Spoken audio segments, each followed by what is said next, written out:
Buenas noches a todos, les agradezco en nombre de la universidad que estén aquí y bueno, les presento al licenciado en Antropología Rafael Paunero de la Universidad Nacional de La Plata, que va a conversar un rato con ustedes sobre la arqueología de la meseta central de la provincia de Santa Cruz. Y bueno, realmente lo que él me encargó es que ustedes pregunten, que sea un poco dialogado y que, bueno, toda duda que tengan al respecto de lo que vaya diciendo o aporte que puedan hacer, que por favor lo hagan. Así que bueno, los dejo con Rafael. Gracias. Bueno, buenas noches. Bueno, me voy a sentar. Yo quiero aprovechar esta oportunidad antes de empezar a hablar para agradecer a toda la comunidad de San Julián. No voy a nombrar a nadie porque si empiezo a nombrar por ahí me olvido de alguna persona. Autoridades y en general la comunidad, porque ya hace 4 años que estoy trabajando acá. Del año 84 que elegí como tema de investigación la Patagonia, en particular la meseta central de la provincia de Santa Cruz, en arqueología. Pero hace 4 años que estoy visitando San Julián y estoy haciendo trabajo de campo en la zona y bueno, quiero agradecer el apoyo que siempre me han brindado. Y como dice Inés, me gustaría mucho que me pregunten porque yo tengo mucha dificultad, porque por ahí estoy hablando y por ahí estoy diciendo algo que a lo mejor no les interesa o me estoy yendo por alguna rama. Yo me gusta mucho que me hagan preguntas y no tengo ningún problema. Pero empiezo a charlar un poco, después ustedes quieren preguntar algo. Quiero primero explicar un poquito brevemente qué es la arqueología, en forma muy breve, porque esto no va a durar mucho, tenemos 1 hora, 1 hora y media, yo estoy a disposición si quieren seguir, pero voy a tratar de explicar. Nosotros como arqueólogos estudiamos, en particular lo que trabajamos en América, el proceso cultural americano, que ¿cuándo empieza? Empieza de la llegada de los primeros americanos, los primeros pobladores, que por cierto no fue Colón ni Magallanes, sino que ya hacía muchos miles de años que América había sido toda ocupada y tenía una rica historia, que es lo que nosotros tratamos de estudiar, hasta que llegan los primeros europeos y también estudiamos como parte importante este fenómeno de conquista, a veces encuentros no muy agradables entre dos mundos, ¿no? Yo quisiera empezar hablando, contándoles,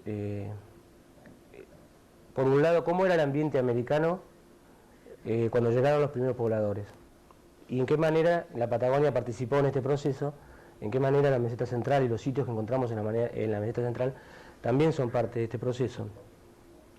Y brevemente, cómo era el ambiente de la Patagonia. Pero traje algunos mapas, algunos gráficos.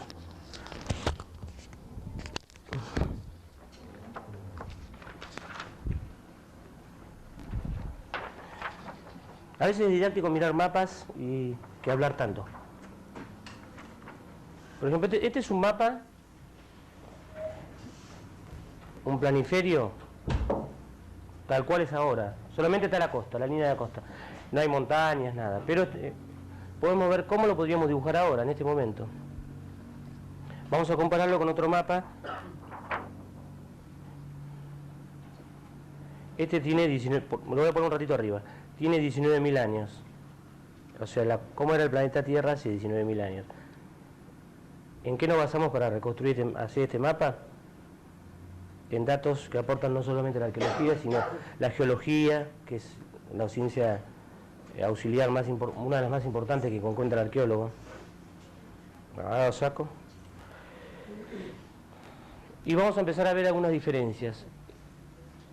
Por ejemplo, hace 30 o 40 años este mapa no lo hubiéramos hecho igual, lo hubiéramos hecho de otra forma, porque a medida que va pasando el tiempo se van incorporando nuevos datos en cuanto a paleoambientes. Es decir, paleoambientes es los ambientes del pasado, y no siempre fueron iguales, siempre fue tanto clima como vegetación, flora, fauna, fueron evolucionando y fueron cambiando.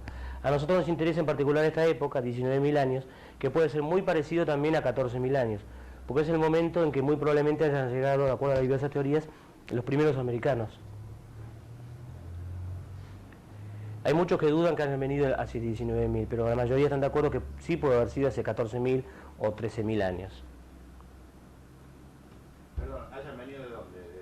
A ver, por eso. Sí. Y tampoco estamos todos de acuerdo de dónde. Ese es otro problema. En general, no me voy a poner a recitar todas las... Los japoneses tienen una teoría, Rafael, Claro. respecto a eso, que la estuvieron siguiendo el año pasado inclusive. Hicieron ¿Qué japoneses? ¿Lo que hicieron en el video? ¿O? Porque Sí. estaban siguiendo la teoría de la migración mongoloide a través Claro. del estrecho de Bering, ¿no? Sí, sí, hay muchas teorías. Yo no voy a pasar en revista todas las teorías porque si no sería muy largo. No, a ustedes les gusta, sí, pero si no estaríamos todo el tiempo hablando de teorías. Pero en general les voy a decir que hay varias posiciones. Entonces podemos decir más o menos en qué la mayoría está de acuerdo para tener menos problemas y después vemos si hay algunas diferencias.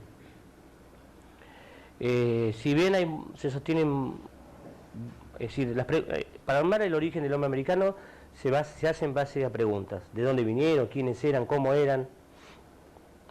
La antigüedad, en qué momento pasaron. Y de acuerdo a cómo se responden esas preguntas y cómo la arma cada investigador, va armando su propia teoría. Más o menos la mayoría está de acuerdo que la vía más importante ha sido esta, ¿no? Ustedes observan cómo Asia está unido con América. Aunque otra posibilidad también muy planteada es la vía transpacífica, es decir, a través de este rosario de islas, mediante canoas, llegaron hacia América.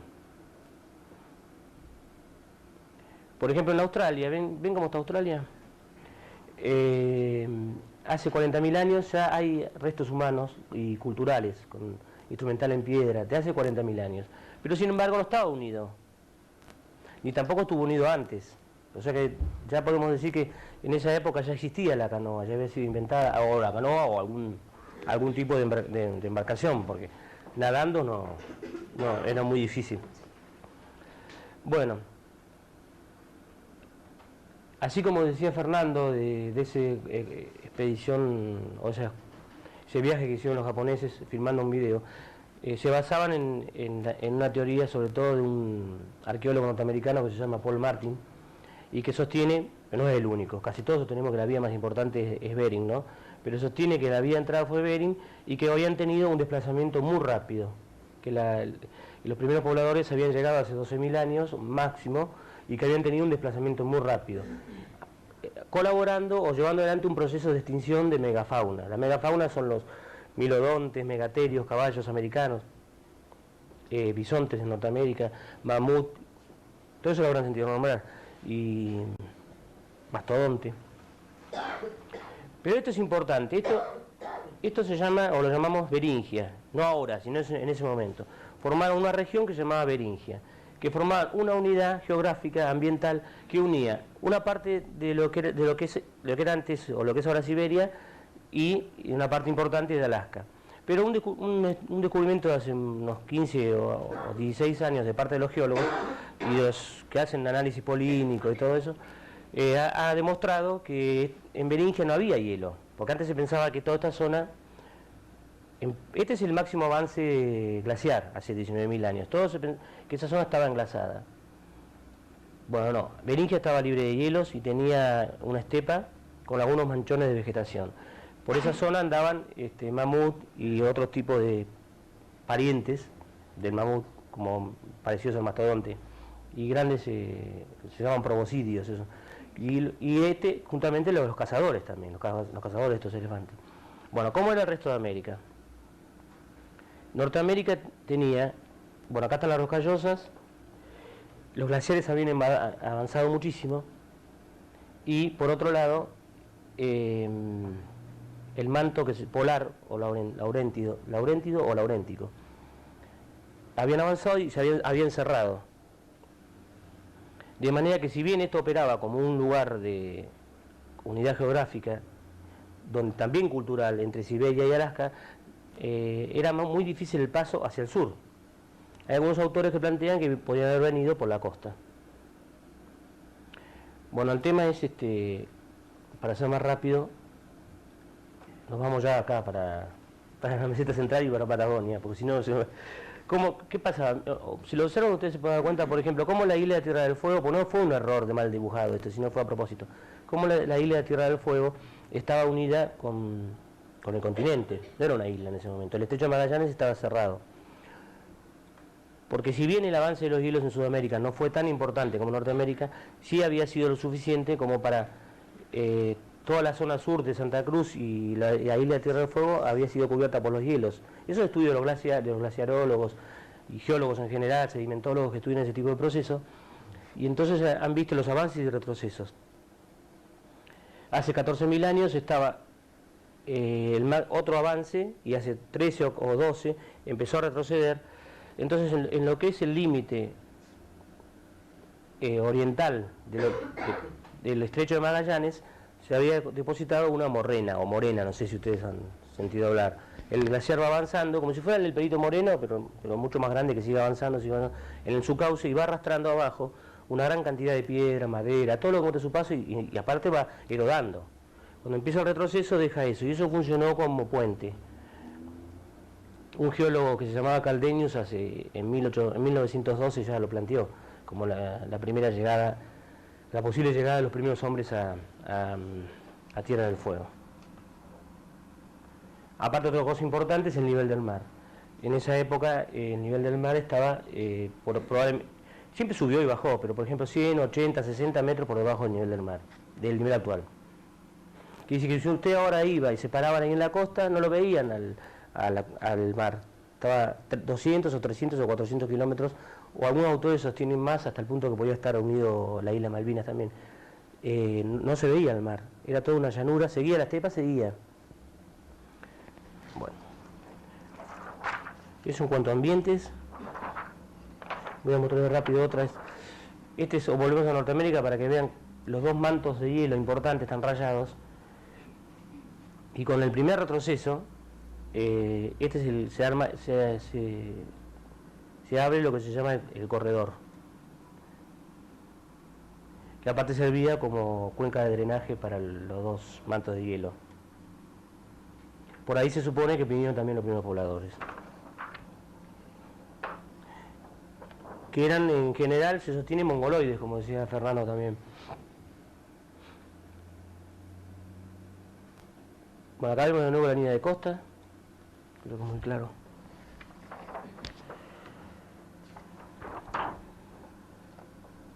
Y vamos a ver ahora un mapa donde tenemos en Argentina hay muchísimos sitios arqueológicos, y quiero que sepan que para los que hacemos arqueología, no solamente la Argentina, sino toda la superficie terrestre es pasible de ser objeto de investigación arqueológica, porque en todo podemos encontrar huellas del pasado, y todo de alguna manera es parte del pasado, vemos todo como una continuidad, entonces todo nos sirve. Pero a pesar de eso hay lugares mucho más característicos que nosotros los llamamos sitios, que son los lugares donde hay más concentración de restos, o testimonios, o documentos, estructuras mucho más evidentes. Bueno, acá en Argentina hay muchísimos más. Solamente puse en este mapa algunos, o los más importantes, que tienen más de 6.000 años, y algunos de Chile.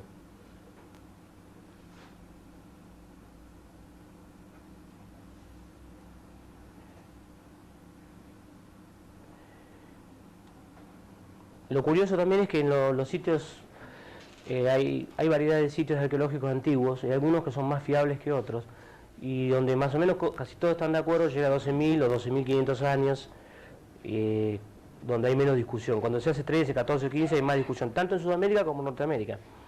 Y en Norteamérica hay una gran cantidad de sitios que tienen 11.000 años, o cerca de 11.000 años. Y lo curioso es que también comparte eso Sudamérica. Bueno, acá tenemos la provincia de Santa Cruz. En Buenos Aires, en la provincia de Buenos Aires, tenemos de 10.700, antes del presente, Desarrollos. El sitio Desarrollos es el que está en Tierra del Fuego. Ese tiene 10.700. Por lo menos hace 9.000 años se abrió de nuevo el estrecho de Magallanes. Lo vuelvo a repetir es que yo lo que estoy diciendo no es todo, pero ni mucho menos creación mía, sino que yo no cito muchos autores, no porque no... Es decir, acá hay trabajos de muchísimos años de investigación, tanto de geólogos como paleontólogos, arqueólogos, pero yo no los cito a todos para no aburrirlos, pero no es lo que estoy diciendo, me estoy basando en trabajos de muchos autores, que si alguno de ustedes tiene interés después de clase consultar la bibliografía, yo no tengo problema. No nombro mucho para no aburrir, pero no es para nada producto de mi propia investigación, porque uno lee lo que están haciendo otros investigadores, y ya hace muchísimos años que se viene trabajando. Bueno, algunos sitios son con fauna extinguida y otros no. Bueno, por eso decía, el canal, de acuerdo a otras investigaciones de geólogos, el canal del Estrecho de Magallanes hace 9.000 años quedó abierto, como ahora, y nunca más se volvió a cerrar. Quiere decir que los primeros pobladores pasaron, si es que pasaron caminando, antes de esa fecha, porque después tenemos los que se trasladaron a través de canoa. Sí. Claro, hubo un gran avance, antes hubo muchos, pero estamos hablando de lo que es el marco de aparición del hombre en América. Hace 19.000 años hubo un máximo avance que es un fenómeno mundial, tanto en América como en el viejo mundo. Después hubo un pequeño retroceso, que hay dudas, pero puede ser 14, 16.000 años, y no tanto, un interestadial. Y después, o sea que el hielo retrocedió y se hizo el clima un poquito mejor, no tan frío. Y corrió el hielo hasta la Antártida. Claro, y después volvió a subir de nuevo, hace 14 o 13, depende de qué autor, y ahí sí, cuando empezó a retroceder ya no volvió a avanzar tanto como en esa época. Claro. En ese momento en que retrocedía, más o menos, dejó la morrena, acá, claro, son los depósitos glaciares, son cualquier cantidad de piedras y de sedimento, que hacen como un puente terrestre. Ahora si uno va y con cuidado pueden mirar, se dan cuenta que hay, por el tipo de sedimento. Acá, por ejemplo, San Julián, ¿eso también era hielo? No. Durante muchos años se había discutido, habían algunos, como Groeber, algunos geólogos que sí sostenían eso, pero ahora no había glaciares. Sí pertenecíamos a lo que se llama la zona periglaciar, porque el hielo, todo lo que es no da el lago, por supuesto, está todo cubierto por hielo. Todo esto, toda la isla también. Y los inviernos serían distintos, supongamos en las partes altas de las mesetas, capaz que habría hielos en invierno y habría deshielo en verano, pero no había verdaderos glaciares. Claro. No era el clima como ahora, pero no estaba todo cubierto hasta acá. O sea, no hay morrenas acá.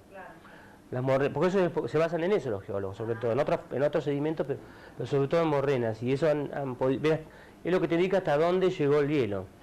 Y ahí han hecho estudios en la zona de Bariloche, en la zona del lago Argentino, del lago Buenos Aires, en todos los lagos, y no han ido mucho más allá. ¿El lago Argentino quedó de eso? Sí, eso sí, el lago Argentino estaba todo tapado por el hielo, claro. Esos son de origen glaciario, esos lagos. Claro.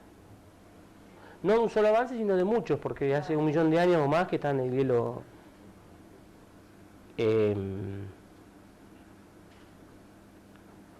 Bueno, vamos a ver. Este es más de acá. Solamente puse los sitios que tienen fechados radiocarbónicos con más de 10.000 años. Hay muchísimos más sitios, pero estos son los que tienen más. Por eso no está acá Río Pinturas, por ejemplo, que tiene 9.300 de antigüedad máxima, después tiene más fechados. Bueno, donde yo trabajé hace muchos años, vengo trabajando, que seguramente sean la persona que me conocen, es el ingeniero Augusto Cardich. Yo hace 11 o 12 años que trabajo con él y formó parte del equipo de trabajo. Hay otros arqueólogos también. Ahora hace 4 años que estoy trabajando en la zona de San Julián, que no es tan cerca de acá, porque son 300 o a veces más kilómetros, pero es la zona de influencia de San Julián, donde están todos estos sitios. Y bueno, tuve la oportunidad, por suerte, de excavar en la Cueva de los Toldos, que es, ahora después vamos a ver unas diapositivas, que es un sitio muy importante porque todos son importantes, pero dentro de la historia de la investigación, por ejemplo, uno dice Cueva Fel y dice Los Toldos, y son dos sitios que llaman mucho la atención porque han participado en la construcción de conocimiento, y capaz que son los únicos que figuran ahora en un manual del secundario o de la primaria. Los otros por ahí no, porque tarda mucho en llegar el conocimiento, a llegar a los libros. Lo que se está investigando ahora, aunque ahora es más rápido, pero capaz que va a pasar como, no sé, ojalá que no pase mucho, pero 5, 6, a veces 10 años y recién llega la información a la primaria o a la secundaria, llega tarde. Pero en cambio los Toldos y el FEL sí, el FEL es el que tiene el número 6. Bueno, un arqueólogo norteamericano que es muy conocido, vino en el año 36 y 37 y empezó las primeras investigaciones sistemáticas arqueológicas, él y con su señora. Y esa cueva que excavó fue muy importante porque elaboró una secuencia. La herramienta que utilizamos nosotros más importante se llama estratigrafía, estratigrafía. Es decir, cuando encontramos un sitio con sucesión de distintos niveles de ocupación. Es decir, entró un grupo, habitó o trabajó la piedra, prendió fuego, comió algo, un animal, se fue o vivió muchos años, eso depende. Pero van formando diversas capas. Eso tanto para América como para el viejo mundo, para todos lados. Eso es una herramienta muy importante para nosotros porque es la que nos permite tener el fechado radiocarbónico, saber la antigüedad, hacer análisis de vegetales, de animales y todo eso, que que con los sitios de superficie es mucho más difícil. Ustedes conocen sitios de superficie, porque acá en la zona está lleno, ustedes van caminando y encuentran material. A lo mejor no saben qué es, pero hay tanto huesos como en piedra, hay mucho. Pero a lo mejor están mezclados todas las épocas ahí. En cambio, en una cueva o en un lugar, no una cueva, un lugar de aire libre donde hubo sedimentación y no hay una capa arriba de la otra, podemos armar una hermosa secuencia cultural. Es decir, cómo ha ido cambiando la cultura a través de los restos que nosotros encontramos. Bueno, quizás el más importante, como de los primeros, fue Beer, Junius Beer, es un arqueólogo que también estuvo por San Julián en la década del 70. Creo que algunos los conocieron, porque hoy una señora me dijo que lo había conocido. Y bueno, y Mesa, Carita Mesa, que también es conocido, él lo llevó lo trasladó a que visitara los sitios. En esa secuencia había encontrado los primeros indicios de gran antigüedad acá en la zona. Es la zona, no es acá. Fíjense dónde está, es el número 6. Pero si bien está cerca, del lado chileno, está muy cerca del límite de la provincia de Santa Cruz. Pero para esa época es importante. Y con un fechado de 11.000 años. Vamos a ver ahora esa que dice B, punta de proyectil cola de pescado, también la llamamos Fel 1, justamente porque fue la primera la que encontró Beer, en la cueva Fel. Es el arqueólogo que estaba hablando ahora. Estas cuevas, estas puntas, todas las que han sido encontradas ahora en América hasta ahora son entre 10.000 y 11.000 años, y algunas, muy pocas de 9.000 años, pero ninguna menos. Las que se encontraron, las que se pudo hacer la datación, porque en superficie se han encontrado otras, pero es más difícil saber. Hay en la provincia de Buenos Aires, hay en varias cuevas también de acá de la zona, como Piedra Museo, en los toldos hay un fragmento, en el Ecuador, pero tienen esa época. ¿Piedra Museo dónde? Piedra Museo que era en la estancia San Miguel. Yo no sé ir por acá, pero hay que pasar por el destacamento de la sierra y más al sur. Después de los toldos, La Suerte, Alma Gaucha. Cerca de los toldos está. Sí, un poco más al sur y más para acá. Bueno, acá tenemos 3 tipos de puntas que son del tipo de herramientas que traían estos primeros pobladores. Esta, la lanzolada, se encuentran en México, en Colombia y Venezuela, en Perú. Son muy parecidas a la tradición, a lo mejor han sentido nombrar una cueva muy conocida en San Luis que se llama Intihuasi. Intihuasi, esa es bastante conocida. Y la última, esta es de Brasil, es una tradición de puntas de Brasil. También todas son muy antiguas. ¿Qué diferencia tienen esas piedras antiguas trabajadas y las de los pehuenches, digamos, más modernas? ¿Estas? Y son... Como para poder individualizar la superficie, Claro. encontrar en superficie de ese tipo de... Y estas los tehuelches así no hacían, así con esta forma. Puede ser que a lo mejor salió alguna, pero no era parte de su cultura de hacerla. Después vamos a ver, yo traje algunas para ver, pero no hacían. Sí, pero algunas de esas se han encontrado. Sí, pero puede ser que sean viejas. Claro que se han encontrado, sí. ¿Esa de abajo no? No, esa de abajo es de Brasil, no. Y la de arriba tampoco. Estas aparte, acá está el dibujito. Este es el corte, eran espesas, son más bien gordas. Algunos le dicen puntas embotantes, porque en vez de pinchar, golpean, embotan, así, embotantes. Acá también puede ser parecido al raspador que encontramos acá en el campo, no, esa de arriba. Sí, pero no es un raspador. Porque eso todo, tiene todo, filo todo alrededor. Estas son puntas de proyectil. Sí, pero de esas es más difícil que acá porque esas acá no había, pero parecidas, más chatitas, sí. Ahora vamos a ver. Ojo, fíjate el espesor, mirá que son bastante espesas, casi redondas. Acá las puntas de esas sensibles casi todas son bastante chatitas.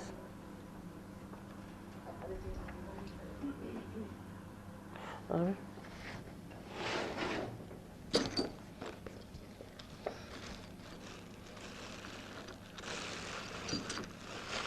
No. Y le muestro algunas después. Estas dos son de plástico y voy a explicar por qué es una réplica de plástico. Porque esta es una norteamericana. Cuando yo le conté que había sitios así de 11.000 años o un poquito más en Norteamérica, y bueno, el original está en un museo de Estados Unidos, este no es de acá. También es chatita y se llama Clovis.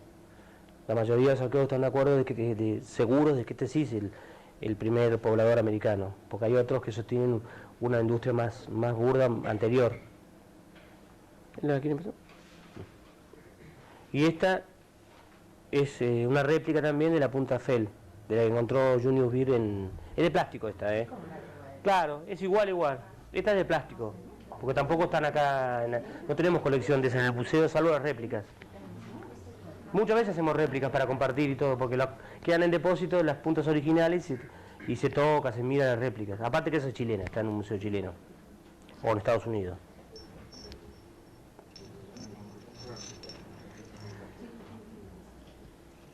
Son puntas de lanza esas. Claro.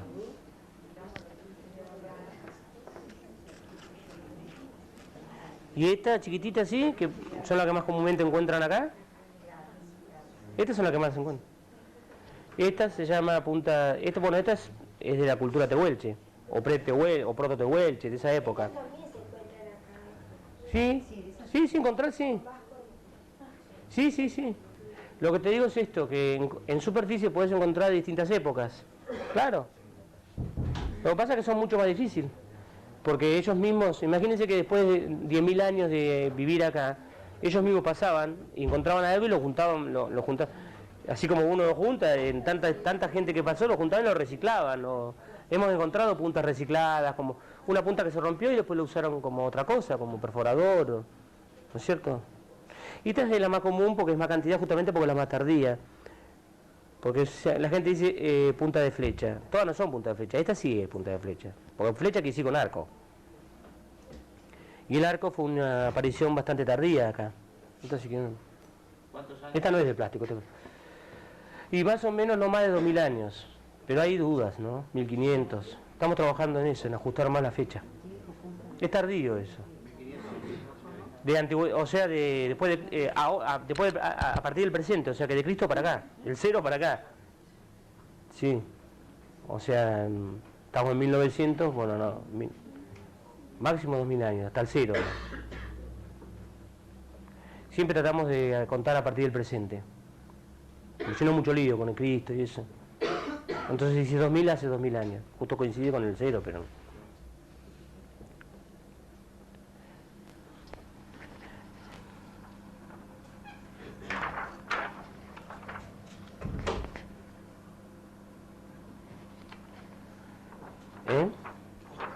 No, espera. Mientras le pongo otra.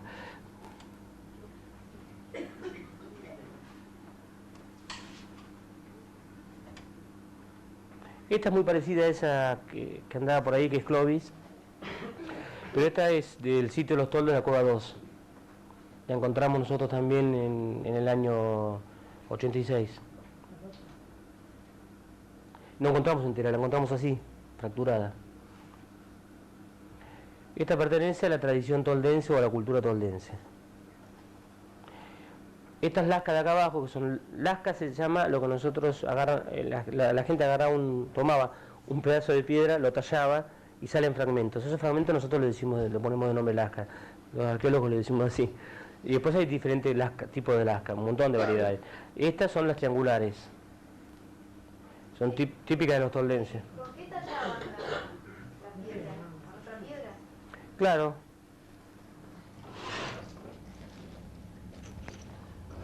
Con una cosa así, por ejemplo. Este es un percutor. Hay más grandes. Normalmente era de basalto o de otra piedra dura, o por lo menos de igual dureza. Habían otros blandos, tipo madera, pero depende del trabajo. Todo eso es una... ¿Son, perdón, los núcleos? Núcleos, sí. Núcleo, siempre decimos lo mismo. Todo esto conforma una tecnología, no es una cosa que le salía. Porque la gente piensa que le pegaba, así salía. No salía así. Ellos tenían, igual que cualquiera de nosotros, pensaban bien qué era lo que iban a hacer. Estaba todo predeterminado. Igual que un jugador de ajedrez que sabe 10, 15 o 20 movimientos, cuando iban a hacer una punta ya sabían cómo le iban a pegar y todo. Esa es la tecnología. Y siempre la tecnología no fue igual, sino que fue cambiando. Y no solamente fue cambiando en el tiempo, sino que también en cada región fue conformando su propia forma de trabajar la piedra, que tiene que ver esta forma de trabajar la piedra, su forma de vivir, su forma de cazar o consumir animales, si eran nómades o no, de un montón de cosas depende. Todo eso es lo que conforma la cultura. Si nosotros lo que estudiamos es la cultura, no es que estudiemos las piedras, los bichos y los vegetales, o la tierra o los huesos. Eso no, solamente nos sirve para tratar de llegar a reconstruir la cultura. Porque los libros, las fuentes escritas, llegan hasta determinado momento, y en América no llegan mucho más allá de la conquista. Salvo en algunos lugares como en Perú, en la zona de los incas, pero en general no tenemos información escrita.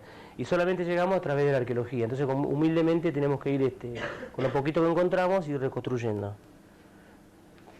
Mucho no puedo hablar, pero trato de explicarle más o menos brevemente cómo es el trabajo para que tengan una idea, porque no quiero que crean que las ideas salen así así en forma espontánea, sino que hay un trabajo detrás.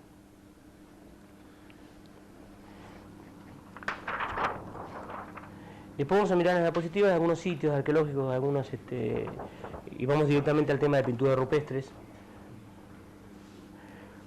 Perdón, acá están preguntando si Sí. lo que están pasando, estas son verdaderas. La de plástico no, sí, Porque son réplicas verdaderas. La única de plástico es la... Dos hay de plástico.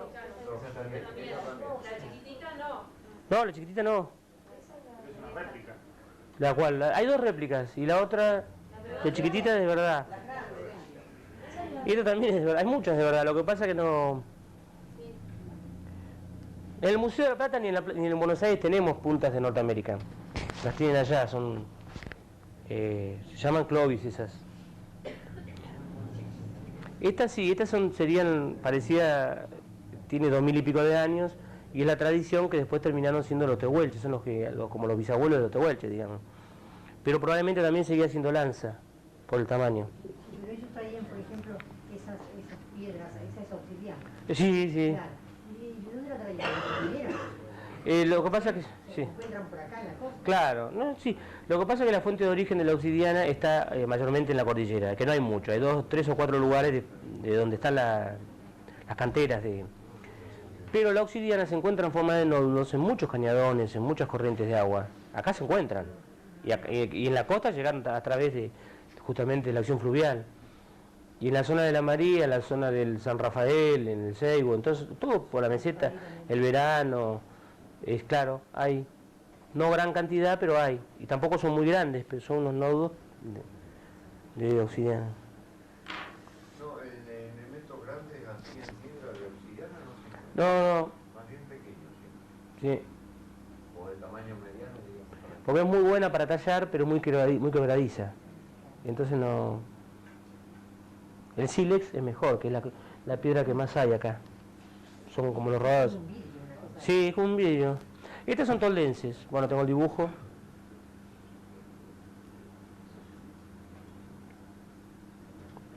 Abajo se ve el espesor.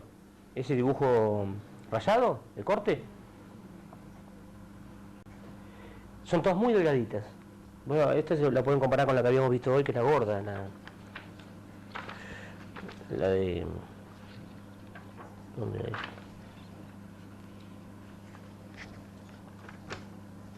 que había mostrado. ¿Dónde está?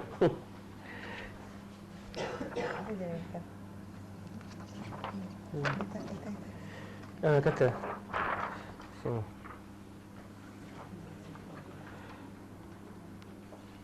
Bueno, miren el espesor, que es que comparado con las toldenses son casi redondas. Por eso le llaman también puntas embotantes. Son andinas, toda la zona bien andina, Catamarca, Bolivia, siguiendo para arriba, Perú, hasta Ecuador. Bueno.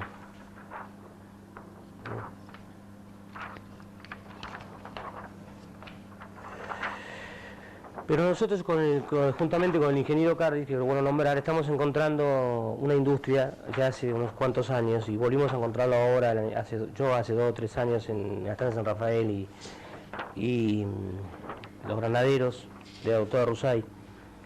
Una industria anterior a esta de puntas hasta ahora no, porque hasta ahora no hemos encontrado. Y tenemos fechados de más de 11.000 años. En los toldos tenemos un fechado de 12.600 y en la estancia San Rafael 11.560. Lo mismo que en el Seibo. Y normalmente asociado con fauna extinguida. Esta es la industria que nosotros llamamos nivel 11. La industria es la forma de trabajar la piedra que es parte de una cultura. Lo que pasa es que cuando no sabe mucho, modestamente dice industria, porque no se anima a decir más que calificar algo de cultura, porque para decir que algo es una cultura tenemos que tener mucho más elementos.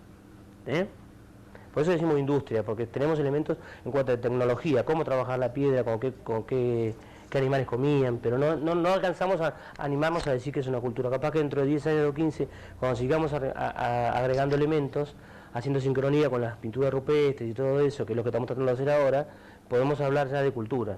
En el caso toldense, que es la que le mostré hace un rato, sí ya nos animamos a ir hablando de cultura, o otras que vienen después. Yo voy a mostrar... ¿Cuál es la exactitud de los fechados?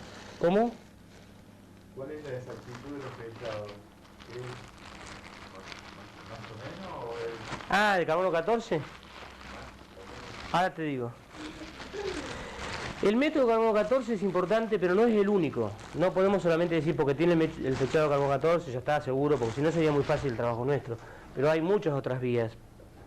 Pero yo te digo, el carbono 14 tenemos, por ejemplo, 12.600, en el caso ese que te decía hoy, de los toldos es más o menos 600. Quiere decir, entre 12.000 o 13.200. Y así vas agregando. Eso es un problema estadístico, es un desvío estándar, es un sigma el 600. Y en el caso del San Rafael, por ejemplo, es 140, más o menos 140. Quiere decir que el error es más chiquito. Es 11.560, pero el error es más chiquito. ¿Por qué? ¿Cómo fecharon el San Rafael? Y eso lo saben bien los técnicos de los geólogos y físicos que trabajan en el laboratorio de carbono 14, pero tiene que ver con la calidad de la muestra, con la cantidad, con una serie de indicadores que ellos manejan. Que no nos preocupamos mucho a veces por preguntar de la física, pero es así. Si la muestra está bien tomada y es bien hecho el trabajo y en buena cantidad, mejor es el más chiquito es el margen de error. Y más o menos el instrumental, aunque traje muy poco para no... Bueno, algunos son los dibujos estos, pero a veces en los dibujos no se ve mucho. Eran instrumental bastante grandes sobre lascas anchas, lascas grandes. O sea, hoy dijimos que lasca era lo que salía. Bueno, lo que tallaban. Cuando uno le pega a la piedra sale de determinada forma. Entonces tenemos un eje, la medimos. Si es más ancha que larga, la llamamos lasca ancha. Y si es puede ser lasca muy ancha. Esta industria trabajaba sobre lascas anchas. Por ejemplo, una raedera encontrada en la estancia de San Rafael. Y de la María, es un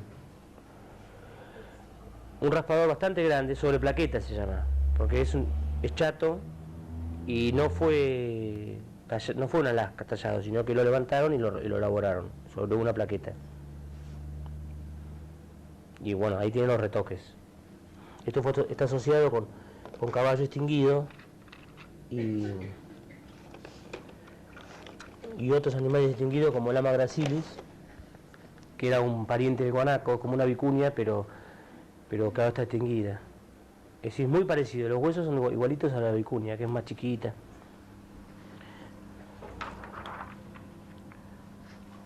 Bueno, yo les voy a mostrar brevemente un poquito más de lo que viene después, cómo sigue la historia, y después miramos un poco de diapositivas para ver un poco de arte rupestre y tratar de unir lo que dije ahora con el arte rupestre. Si quieren hacerme alguna pregunta, yo prefiero. ¿Quieren hacer alguna pregunta? Los sitios, por ejemplo, que nombraste de Estados Unidos, Flores, ¿qué antigüedad tienen? Bueno, por eso, en Clovis casi ninguno no llega a 12.000, pero muy pocos pasan de 11.500. Andan todos cerca de 11.000. Y digamos, yo me voy viendo el mapa, si has llegado por Bering. Pasaron ligerísimo. Son muy ligeros. Sí, ese es el problema, por eso decía que es una particularidad. Fueron muy limpios. Claro. Fueron muy limpios. Lo No prendían fuego, nada. Hay unos autores, algunos arqueólogos que piensan como Brian, sobre todo, y algunos otros, que el hombre que vino primero estaba muy adaptado a la vida costera y era consumidor tanto de, no solamente cazaba o caza menor, sino recolector, y recolector de moluscos, y más que pescador, cazador así de oportunidades, como por ejemplo acá no sé, pero más al norte, cuando se retira el mar, hay mucha diferencia entre la marea alta y la marea baja, y uno levanta piedras y encuentra pescaditos encerrados. Y entonces no era que pescaban, sino que eran una mente muy generalizada y una gran adaptabilidad a los nuevos ambientes, que sería una personalidad del hombre que conquistó América. Porque lo que pasó en América fue un proceso de colonización, es decir, cuando un grupo humano ocupa un territorio desocupado de gente, eso se llama colonización, y no pasa tan rápido, hay una forma normal de ir haciéndolo. Cuando un grupo invade otro territorio que sí encuentra gente, eso se llama conquista. Por eso la conquista fue de los españoles, portugueses, ingleses. Pero cuando los primeros pobladores eran verdaderamente colonizadores, porque estaban ocupando un lugar que antes no había hombre. Bueno, entonces, como decía, este arqueólogo, juntamente con otros, dicen que como tenía ese modo de vida, hayan venido haciendo uso de la costa. Y como yo decía hace un rato, casi todos están de acuerdo que cuando llegaron los primeros pobladores el nivel del mar estaba mucho más abajo. Entonces a lo mejor lo que nos pasa es que no encontramos los sitios, porque acá no están. Tendríamos que ir a meternos a bucear a 100 metros debajo del nivel del mar, que si alguno de ustedes lo quiere hacer, para sacarse la duda.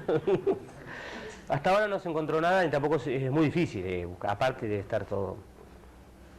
Pero sería interesante eso. Ven que hay muchas dudas, que no está todo escrito.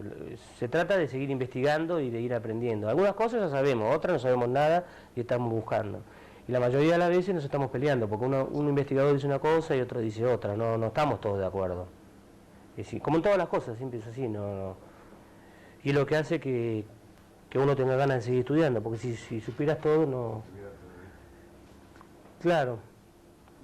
Uno aprende por la ignorancia, si no, no... ¿Se puede establecer aproximadamente qué cantidad de gente, de qué volumen de gente se habla? Los primeros que vinieron.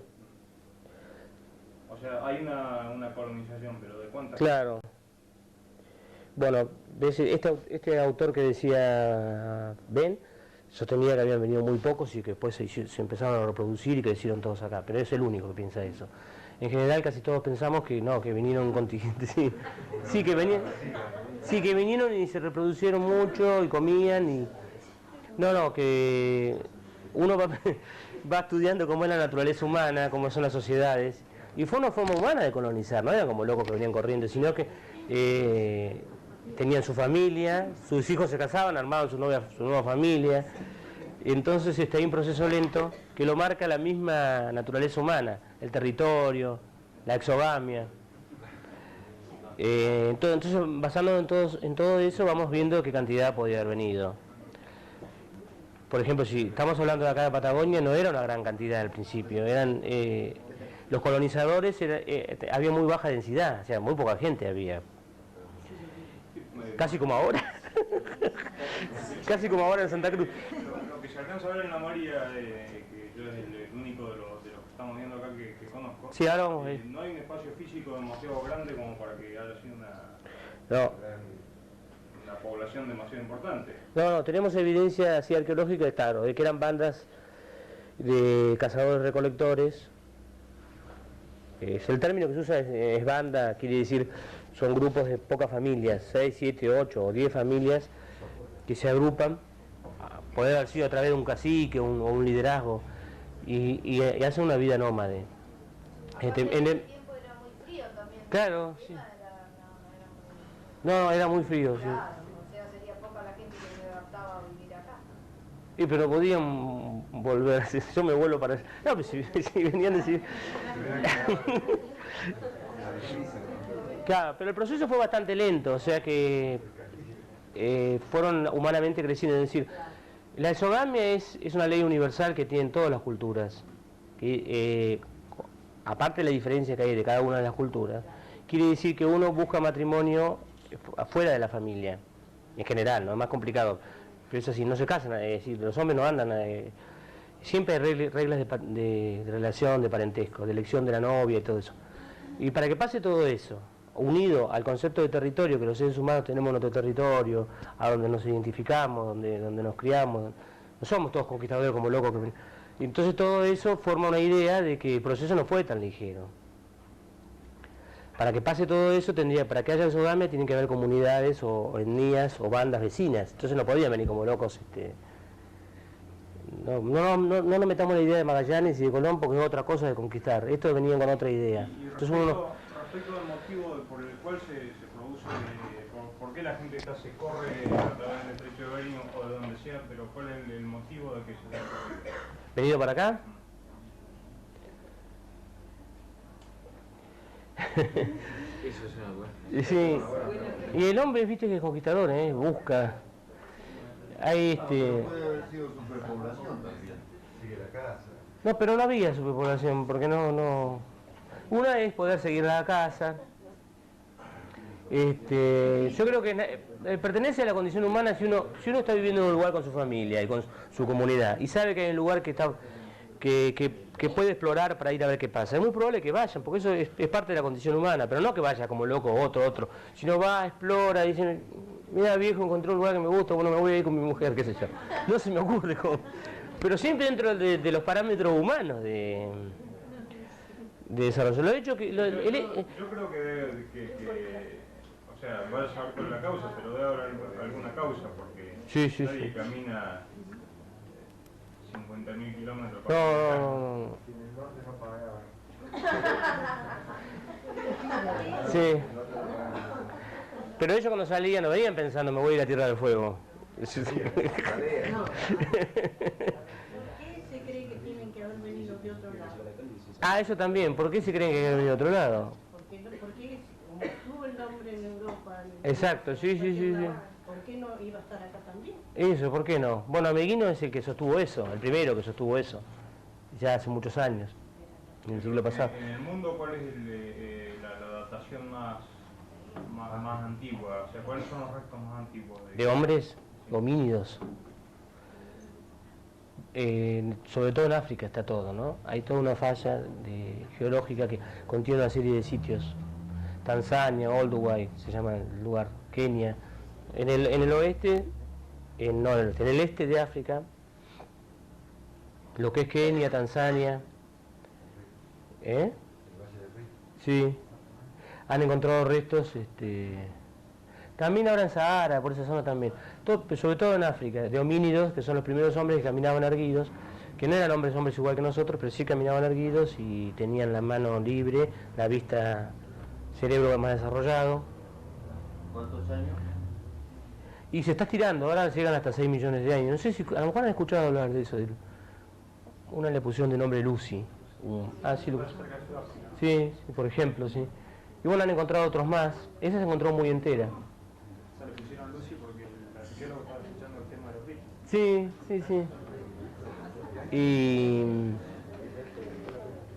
¿Y qué era? Y bueno, ahí empezó la aventura del hombre, siguió desarrollándose. Y acá no más de 12.000. Claro. Ahora en Europa también hay un fenómeno, cuando nosotros somos Homo sapiens, en determinado momento evolucionamos a algo que se llama Homo sapiens, que somos muy parecidos ahora, y hay una rápida difusión también en Europa, porque en muchos sitios aparece Neandertal, o no sé si escucharon hablar de Homo erectus, y de golpe no aparece el proceso evolutivo en todos lados, sino aparece el Homo sapiens, con pinturas rupestres, con una conformación biológica igual que nosotros, y es el mismo que después vino y conquistó América, ¿no? Después de haber evolucionado en diferentes razas o variedades. Bueno, esta es un ejemplo de la industria lítica que nosotros llamamos casapedrense, que es más o menos 7.000 a 5.000 años en la meseta central. En el río Pinturas y en otros lugares perdura como tradición. Se caracteriza por tener todo tipo de instrumentos, parecen cuchillos, ¿no? Son todos largos, así.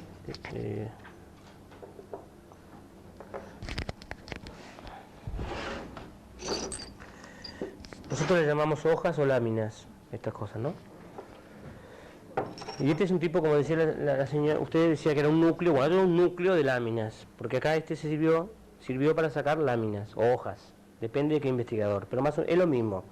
Quiere decir que son largas, tienen aristas, en la parte dorsal tienen marcada aristas, que son estas líneas, que es lo que marca el lugar donde la persona va a sacar esto.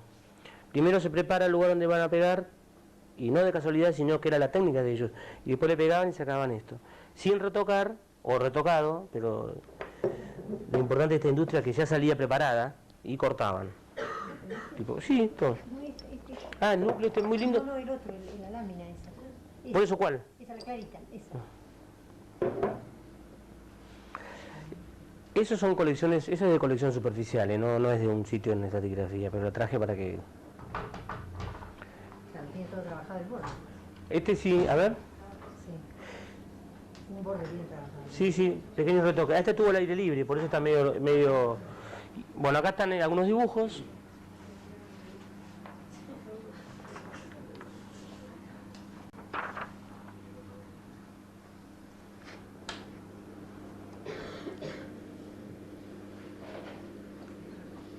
No cuenta. Estamos rodeados de cable, acá en cualquier momento se va a quedar electrocutado. Espera que arranque. No le tengo fe.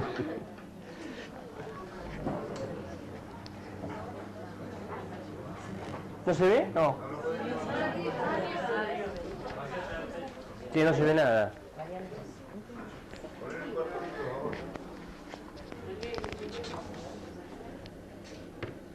¿Le ponemos un libro? Pero si anda mal, hoy anda. Pero nos va a pasar lo mismo. Nos va a pasar lo mismo que hoy, empezar a andar para atrás.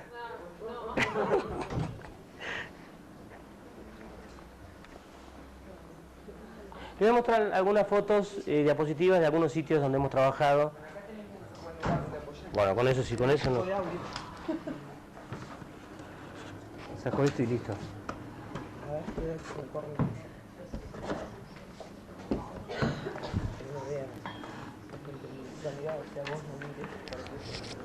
Ahí, más o menos.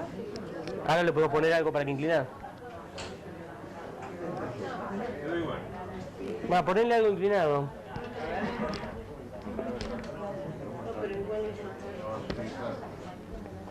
¿Dónde están? De la cueva 3 de Los Toldos, que está de Destacamento de Sierra viniendo para acá, al sur. Antes de entrar a la Estancia de la Suerte está la Estancia de Los Toldos, que era propiedad de Chandi, que falleció hace 3 años, ahora está administrada por los hijos. Esta es, bueno, observen que era un verano muy lindo, miren cómo estaba todo bastante verde, a veces no pasa así. Bueno, esa es la entrada. Acá estamos viendo una fotografía que tiene más de 15 años, de las primeras excavaciones. Tenemos, en el costado, se ve la estratigrafía, la sucesión de capas. Lo que más llama la atención de lo que se ve ahí es la blanquita, esa capa blanca, que es una capa muy importante de ceniza volcánica. Nosotros tomamos esa muestra, tomamos muestra de carbón para fecharla, y la pudimos fechar en 4850.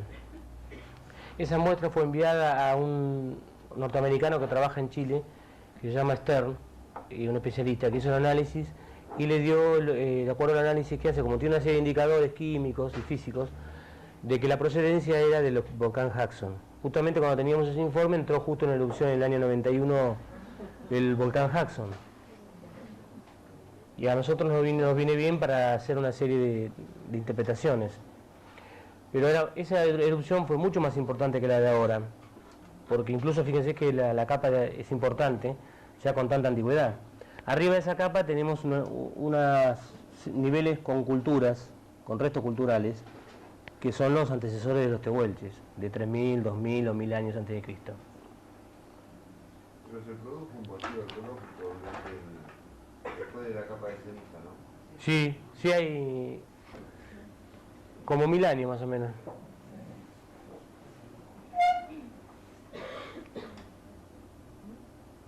Uno dice más o menos no porque no se acuerde, es porque no tenemos exactamente, porque no es ciencia exacta. Digo más o menos no porque no. Yo soy el fechado, pero estamos investigando cómo aproximarnos más.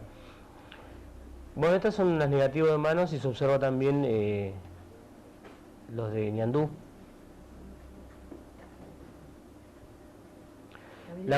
Sí, las cuevas de los toldos tienen mayormente todo negativo de manos. ¿Se sabe por qué siempre la mano izquierda? No, hay derechas también. Hay derechas, pero son pocas. Pero la minoría. Sí, sí. Y vos sabés que tiene un porcentaje bastante parecido al de la población actual, porque no llega, cerca del 90% son izquierdas. Y lo curioso es que pasa lo mismo acá en Europa. Las manos de Europa son iguales. Ponían la mano izquierda.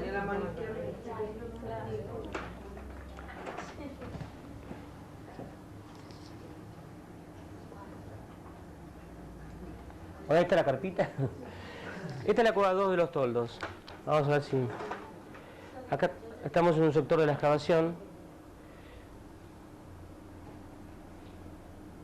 A veces aparecen piedras muy grandes que las dejamos en el lugar, como está esa que está ahí. Esa que está ahí adelante.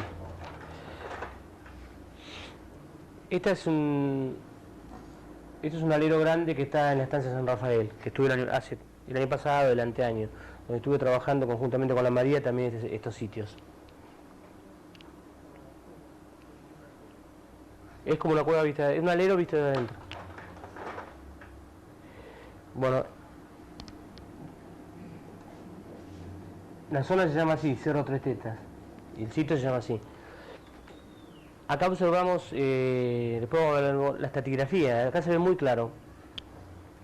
Lo demás abajo es la roca de base. Después arriba tenemos un nivel 6 que no tiene cultura, es estéril. Es limo y arena fina, pero sin restos culturales. Y ahí donde dice capa 5, y donde está la flechita, se ve muy claro el fogón, que es el fogón que marca la primera presencia humana en esa cueva. Y acá se ve mejor. Esta capa 5 la hemos fechado, esa es la que tiene en ese fogón, es que se sacó las muestras y dio 11.560, conjuntamente con algunos de estos instrumentos que vimos acá. Las manchitas negras que indican. ¿Cuál es la más arriba? Sí. Después viene la 5 y viene la 4. En la 5, entre la 5 y la 4 se ve muy claro una diferencia, una línea muy clara, que primero que es de otro color, y hay una línea muy clara de discordancia.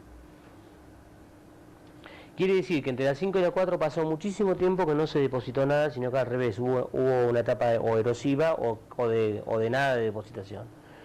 Nosotros fechamos también la capa 4 y tenemos para esa 5.200, para esa capa. 5.200 siempre antes del presente.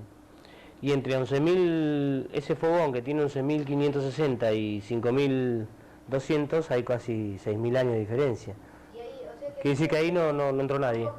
No hubo gente, o sea que nos pasó que ahí no hubo toldencia, porque ese de más abajo, lo que hablábamos hoy, tenemos el nivel 11 y no tenemos el toldencia. En todos lados no es igual.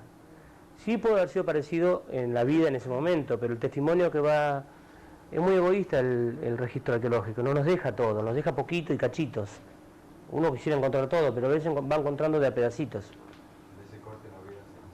Sí, ese, en donde dice la letra C, es un lente que no es tan pura como los toldos, que es muy claro, pero sí es ceniza mezclada con otro tipo de sedimento. No sé si se ve ahí bien clarito. Y después arriba viene otra línea de fogones que tienen 2.500 años, también te decimos carbono 14.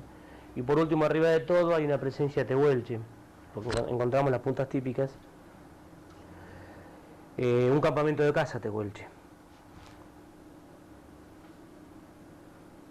Cosa que es bastante llamativo porque hasta ahora nunca se había encontrado, porque tehuelche no ocupaba mucho la cueva. Esa información tehuelche de arriba de Todavía no lo hicimos, no me alcanzó la plata. No, todavía no lo hicimos, lo estamos haciendo, sí. El año que viene lo voy a tener. Sí. Claro, porque estos datos son todos de enero de este año. Claro. Sí, fíjense que dice febrero 95, sí. No, sí, hice 3 fechados y ahora voy a hacer otros 4, pero Hay que gastar.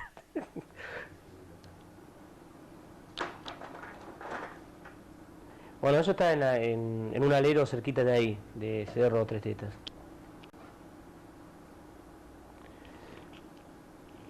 ¿Qué se animan a decir que es eso? ¿Un guanaco?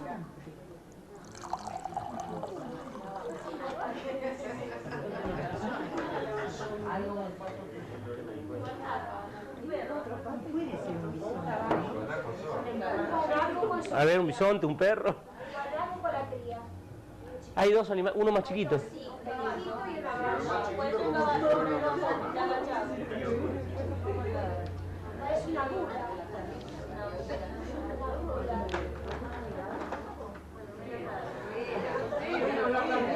Ah, ¿quiere que le diga? ¿Eh? ¿Quién era? A ver, ¿qué? Bueno. Lo que pasa es que es un dibujo muy particular y se escapa de la... No, pero se escapa de lo que conocemos. Ahora vamos a ver después otros dibujos donde salen guanacos que son totalmente distintos. Este es totalmente distinto. O estuvo mal hecho o... Sí. Y había de todas clases de plata. Sí. Bueno, animal. Para mí era guanaco. Sí. Bueno, ahora vamos a ver, seguir viendo de distintos sectores de la provincia de Santa Cruz para que vamos haciendo una idea de la variedad de pintura rupestre. Esto es quizás el sitio más conocido o el área más conocida, que es Río Pinturas. Eso una cosa también a nosotros nos preocupa, porque quiero decirles que allá en Buenos Aires, en La Plata, la gente te dice, sí, yo conozco, una vez estuve en la Cueva de las Manos, o dice, vas a la Cueva de las Manos y se creen que hay una sola, que hay la única que tiene propaganda, como que hay una sola Cueva de las Manos y no es así. Entonces como que hay poco testimonio de la cultura del pasado y no es así. Y bueno, eso es importante que ustedes que viven acá trabajen para que se conozca todo de verdad como es. Y no es que solamente la cueva una sola cueva. Aparte en Río Pinturas no hay una sola cueva, pero ellos creen que es una sola cueva, es lo más común de la gente eso. No sé, viste María Laura que te dice... Porque eso hubo un documental en ATC que lo pasaron. No, pero antes también, sí. Siempre pero dicen. La gente habla de eso, del Río Pinturas. No conozco. Yo hace poquito vi que pasaban por ATC como una propaganda y la sacaban. Sí. La pasaban de vuelta y cuando dijo... Pero ahí las pinturas no están adentro de la cueva, sino afuera. No, sí, hay. Sí. Adentro y afuera. Lo que comúnmente se visita son los aleros de arriba del... Claro, puede ser por eso, pero hay... Lo que pasa es abajo hay cuevas. Claro, lo que se llama área Río Pintura, Fernando, es grande, son como un radio de 200 o 300 kilómetros. Ahí trabajó Gradín, Achero, la señora de Gradín que se llama Aguerre y muchos otros arqueólogos. Es un área muy grande, mucho más que una localidad, abarca muchas estancias. Y bueno, dentro de eso lo que pasa es que hay algunas cuevas, algunos aleros que son más conocidos porque son los visitados. Pero aún así también es mal conocido. La gente sí piensa que hay una o dos cuevitas y nada más. Este es ahí, es el tipo de pinturas que aparece ahí. Siempre se ha intentado hacer una clasificación de estilos de pintura y la mayoría de los casos los estilos se encuentran superpuestos. El primero que hizo una clasificación se llamaba Menguín y hablaba de estilos de negativo, estilos geométricos o laberínticos, que entraría ese zigzag que está ahí y algunos dibujitos que están ahí, estilo de pisadas. Y en general estamos tratando de armar toda esa secuencia de pinturas. Algunas cosas son más seguras que otras. No se sabe exactamente bien en qué época pintaban cada cosa. Pero sí sabemos, por ejemplo, que los negativos de manos tienen por lo menos 9.000 años de antigüedad, que perduraron durante todos, hasta hace 1.000 o 1.500 años. Decimos así porque los tehuelches siempre negaron, los tehuelches que hemos conocido, que hemos hablado, que la gente, o que leemos a través de las crónicas, ellos no pintaban manos, ni hacían pinturas en las cavernas. Pero los negativos han perdurado como tradición. ¿Y con qué hacían la pintura? La pintura, nosotros estamos... Porque ha perdurado mucho Sí, sí. Claro, viene que uno tiene que pintar la casa a los 2 o 3 años y la tiene que pintar de nuevo. Quiere pedir para hacerle una receta para Alba Lux. Sí, se está estudiando, eso sí tenemos bastantes datos. Por un lado se hace el análisis de pequeñas partículas, que se toman pequeñas partículas de algún sector que no moleste mucho, como con muy poquito alcanza, y se llevan a unos laboratorios de física que hacen análisis de espectrografía y de rayos X. Son análisis que te dan como resultado la composición de las pinturas, desde el punto de vista químico o mineralógico. Entonces, gracias a esos esfuerzos, ya podemos saber que tenían óxidos como pigmentos, hematitas, magemita, pirolucita. Son todos óxidos de hierro, óxidos de manganeso, el óxido de manganeso de color negro, arcillas en forma de feldspatos, etcétera, sílex, y también yeso, que eso es muy importante.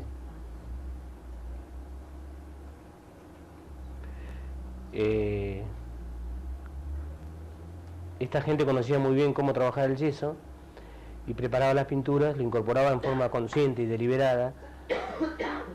Es parecidísimo al yeso que usamos para hacer los cielorrasos. Es un yeso que ha perdido una molécula de agua. En la naturaleza se encuentra en forma cristalina. Cuando ese yeso se calienta en 200 grados, o 150 o 200 grados, pierde una molécula de agua. Si lo calienta a 300 grados o más, pierde 2 moléculas de agua.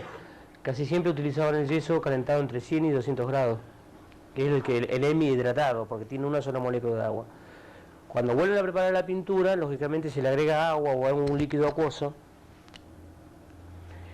y empieza el proceso de recristalización junto con los óxidos. Entonces el soporte es la roca donde se pintó, que es de sílice. El componente que tiene la roca casi siempre es sílice. El óxido junto con el yeso produce un fenómeno químico de un fragüe lento, que es lo que le da mucha perdurabilidad. O sea, con el momento que la pintaba, el hombre la pintó al otro día, capaz que se raspaba, pero después de varios días, de muchos años, se iba haciendo recristalizando y transformándose en piedra, sí, sí. ¿Y lo usaban caliente la pintura? No. No.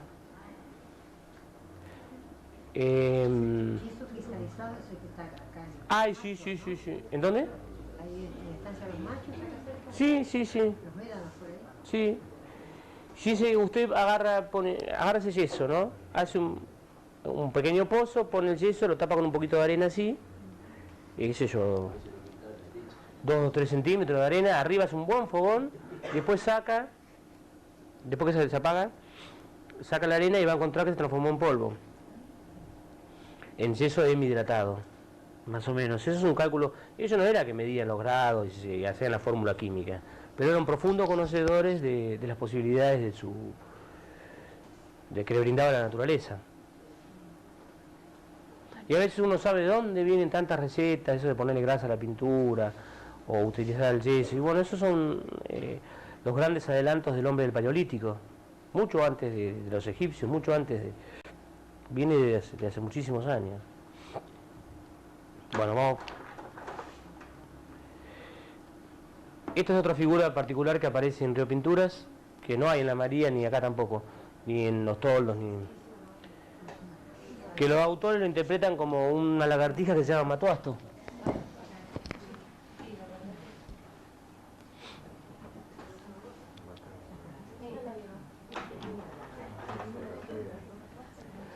Y bueno, este es el panel más conocido del Río Pinturas, de la Cueva de las Manos. Esta es la que se llama Cueva de las Manos. Pero tiene un aspecto muy tardío, muy nuevo.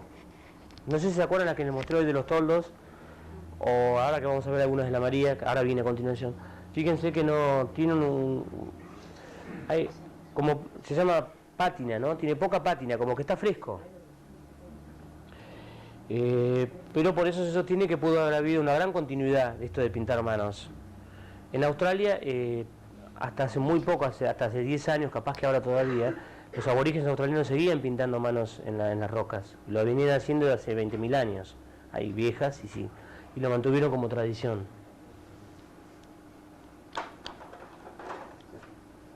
Bueno, acá... Es importante, a mí me parece importante el método que utilizaban o la implementación que hizo usted.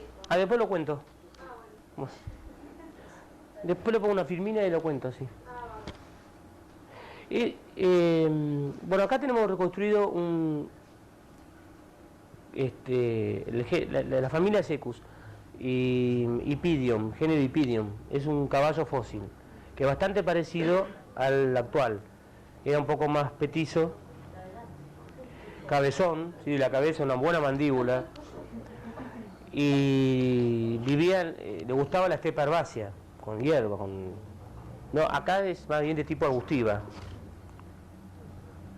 Bueno, este es el tipo de fósil que nosotros hemos encontrado. Hemos encontrado algunas muelas, algunas vértebras, por eso se cuenta todo entero, asociado a estas industrias toldenses inferiores y nivel 11. Se encontró en los toldos, en el Seibo, en Piedra Museo, en Cueva Fel, en otras cuevas como Palieike, y bueno, y nada más, en eso se encontró. Porque hay pocos sitios con fauna extinguida. Esta es una reconstrucción que está hecha en el Museo de la Plata. Este es el megaterio, que no se ha encontrado todavía acá en Patagonia, pero sí en sitios de la provincia de Buenos Aires. No hay una reconstrucción así del Milodon en el museo, por eso traje este, porque era lo más parecido que había al Milodon, que sí se encontró asociado por acá cerca, en Piedra Museo, en la Cueva del Medio y la Cueva del Milodon, pero no lo tengo, pero era bastante parecido, era como un perezoso grande, un poco más chico era el Milodon y tenía muy probablemente caminaba más en cuatro patas y no en este como en dos, aunque este sí se apoyaba, pero normalmente caminaba en dos. Tenía una garra muy grande, era herbívoro, pero era terrible. Y esto es casi más de 2 metros y medio, un poquito más tiene esto, es enorme.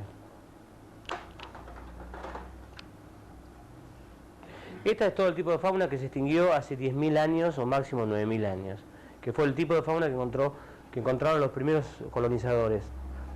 También encontraron fauna actual, porque el guanaco ya estaba, los ciervos ya había, y andú también había. No, este se llama una abeja gorda. Este se encontró en la provincia de Buenos Aires, es toxodonte se llama este. No, nada que ver, toxodonte. Ven que este sí caminaba en cuatro patas totalmente.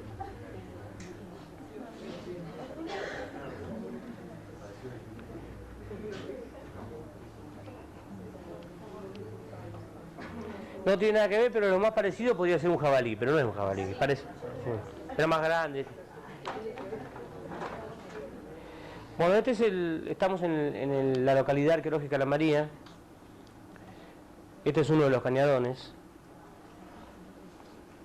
Este tipo de roca es la misma que hay en los toldos y hay en el Seibo y en los sitios con cuevas de la región. Los geólogos lo llaman formación Chonaique. Es una antigüedad, la roca, ¿no? La piedra, Jurásico-Cretácico. Arriba, en la parte de arriba, es donde se suele encontrar los fragmentos de maderas petrificadas, o nosotros le decimos silóparo, que así como hay en el bosque de Jaramillo o en Sarmiento. Bueno, esos árboles estaban erguidos y eran verdes y eran de madera hace más de 60 millones de años. Después pasó mucho tiempo, se fosilizaron, se transformaron en piedra, pasó muchísimo más tiempo, se fueron separando los continentes, llegó a la cuaternaria, de muchísimo tiempo después llegaron los primeros hombres. Y cuando llegaron los hombres a América, lo utilizaron como muy buena materia prima para trabajar, tanto las puntas de lanza como los raspadores, cuchillos, todo eso, porque era excelente materia prima para la talla. Los primeros se llevaban un chasco porque salieron a juntar leña y se encontraron con que no era leña. ¿Sí? Pero lo malito que se quema.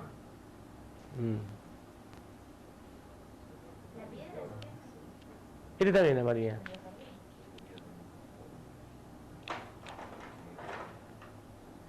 Bueno, acá este es un hermosísimo dibujo de pictografía de Estancia La Marina, que sirve muy bien para demostrar una de las virtudes, de las cualidades que tiene este yacimiento, que es la policromía. Tratan de acordarse lo que vimos antes, los dibujos que vimos antes. Hay variedad de colores en muchísimas pinturas rupestres, pero se dice policromía cuando en un mismo motivo, en un mismo dibujo, intervienen varios tonos, o varios colores o varias tonalidades. Y acá hay varias tonalidades. ¿Y esto es más antiguo o más moderno que lo anterior? Era de la misma cultura, digamos. Eso lo estamos estudiando, pero este en particular, es muy difícil saberlo, pero probablemente sea de...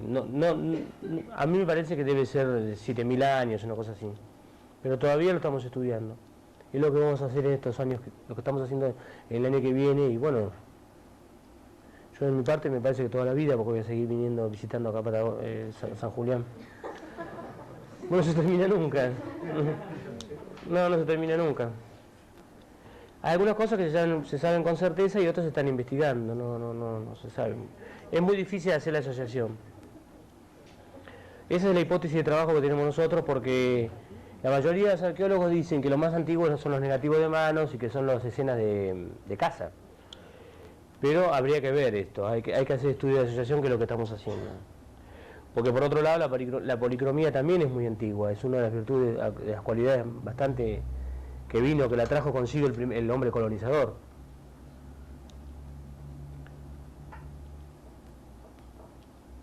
Bueno, de este tipo de dibujo hay varias interpretaciones.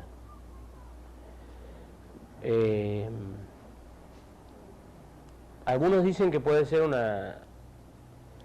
escenas de caza en forma esquemática, basándose en la forma de caza que tenían los tehuelches, que hacían grandes círculos rodeando las manadas, hacían grandes círculos que los iban cerrando, y entonces iban mujeres y varones participando, que lo hacían primero caminando y después, cuando optaron el caballo, volvieron a usarlo con la variedad lógica de tener el caballo, pero con el mismo método, como unos diseños esquematizados de caza. Otros lo pueden considerar como fuentes de agua, como mapas donde había fuentes de agua, o mapas. Otros hablan de mapas estelares, pero no está muy claro.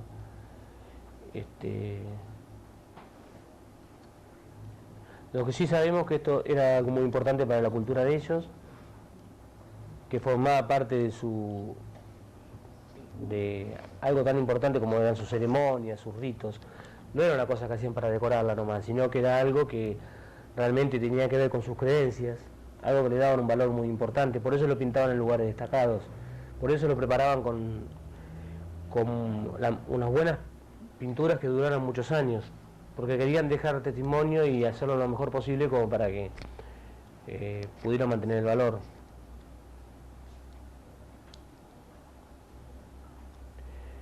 Se cree que el sujeto muy importante en este tipo de trabajo era el chamán. En las culturas, de este tipo de culturas, el chamán sería como un curandero, más o menos como un curandero sacerdote, porque era el que conocía el mundo espiritual, las creencias, el transmisor de las creencias y el protagonista más importante en todo tipo de ceremonia, sea de iniciación, casamiento o de curación, cuando alguien se había muerto, ¿no?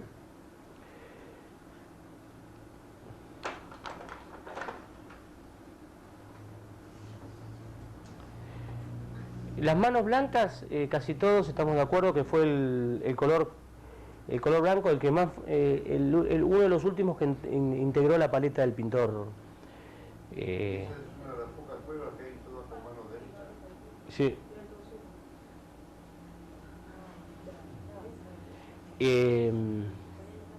Porque casi siempre todos los blancos están superpuestos a los otros colores. Nosotros hacemos estudios de superposiciones, a ver cuál está arriba del otro. Y en forma integral vamos tratando de hacer una secuencia relativa. Y la línea de puntos también es un estilo bastante antiguo. Así dibujos parecidos hay en Francia y en España.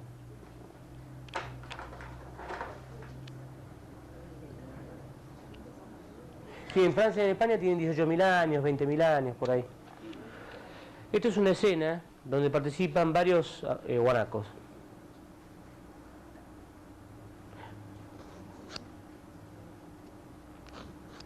Ahí está, como decía, que habían algunos que no estaban también dibujados, están todos juntos, no hay uno lindo y otro feo, ¿no? Inclusive hay algunos con movimiento en eso. Sí, sí, sí. ¿Habría un pintor o pintaban la mayoría de los? Claro. Habría como hay un grupo, habría un... Por eso, probablemente, o puede ser el chamán, que era el que poseía todo ese tipo de recetas, o un especializado en pintor. Probablemente sea así, que no todos pintaran. Cuando uno lee así los distintos trabajos de cómo vivían los Selknam, los Onas, los Tehuelches, los Yámanas, a través de muchos viajeros o etnógrafos, uno va aprendiendo mucho de la forma de vida de estas comunidades. Y si bien todos, por ejemplo, todos trabajaban la piedra, siempre había uno que era mentado como el que hace fulano, el hacedor de punta de flecha. Mengano, el que conoce las yuyos para la arboristería, qué sé yo. El otro que sabía hacer la pintura corporal. Todos sabían, pero siempre había uno que tenía su particularidad. Así que probablemente sí haya una tradición de padres a hijos que le iban enseñando las técnicas de la pintura. Porque no sale de casualidad, sino que está todo preparado, hay toda una tecnología. Después también encontramos en capa, hoy mostré las estratigrafías, encontramos fragmentos y pigmentos de pinturas, o encontramos a veces morteros con un poquito de pintura, o paletas. Entonces todo eso nos sirve para ir buscando la antigüedad. O un pedazo que se cayó, eso es bueno. Hemos encontrado, por eso sabemos la antigüedad también. Porque hay algunos, en algunos lugares, como en el verano, en los toldos, en el Seibo, donde hemos encontrado fragmentos de roca con pinturas. Entonces, al estar enterrado, y sabemos por carbono 14 la antigüedad, podemos saber cuánta antigüedad tiene. Lo que pasa es que nosotros nos cavamos como locos así rápido, sino que hacemos un pedacito y estudiamos otro pedacito y no podemos estar buscando a ver si hay pedazos de... Porque uno tiene varias preguntas que contestar. Bueno, acá tenemos también policromía. Acá se ve una guanaquita que tiene unos detalles de delicadeza bárbaro, esa que está acá. Ahí, tiene las patitas chiquititas, bien pintadas con un pincelito, con mucha delicadeza. Y arriba se ve un felino.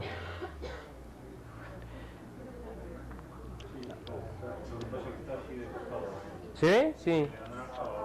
Sí, márcale, el guanaco está mirando como para arriba.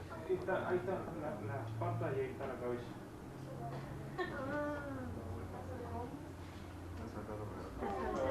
Está así, como haciendo un salto.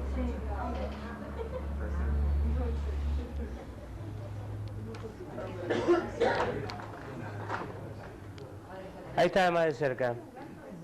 Un gato, un felino, el gato es un felino también. Puma o un animal extinguido. En el caso del zorro han encontrado restos de... Sí. Sí, de ciervos, de zorros, sí. Y en general los felinos se lo dibujan así, con garras. Tiene los pelos parados, ¿no? Está erizado. Sí, tienen los pelos como la cruz acá, todo como erizado. La boca media abierta. Sí, le dieron grito.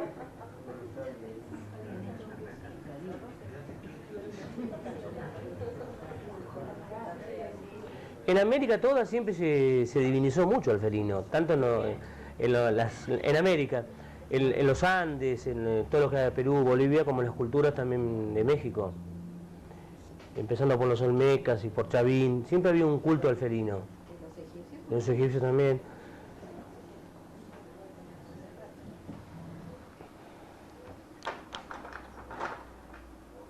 Esta es una particularidad de la María también, de la estancia de la María, que es el negativo de manos con puntos, que casi siempre son de otro color, casi siempre la mano es roja y los puntitos negros. Tampoco hay muchas, ¿no, Fernando? Pero sí, pero son en el único lugar que... Sí, no la he visto ni en el río Pintura, tampoco.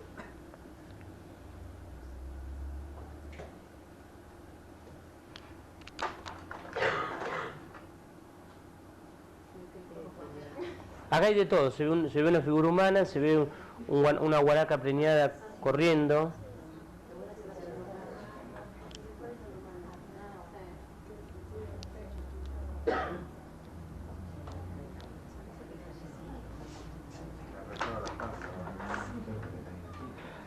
acá tenemos otro panel donde se ve una serie de guanacos rodeando esa figura central. ¿Se ve? Eso aparentemente el significado sí, como si fuera un lugar donde había agua, ¿no? Sí. Nosotros lo interpretamos así, como que están bebiendo, acercándose a beber. Una forma de cazar era eso, porque uno cuando estudia los guanacos se da cuenta que tienen horarios, sobre todo si uno los deja tranquilos. Si le está molestando no va a tener horarios, pero en la naturaleza ellos tienen horarios para beber, horarios para dormir, horarios para todo. Y son bastante puntuales. Yo he hecho observaciones y a veces si no lo molestan a la misma hora van a beber al mismo lugar. Aunque haya viento o no haya viento, lo mismo. Y entonces eso sería una forma de caza probable, es esperar en el lugar donde ellos iban a beber y bueno, y cazarlos. Parece que estuvieran estirando el cuello para beber. Pero hay otros que están mirando para otro lado, los rojos.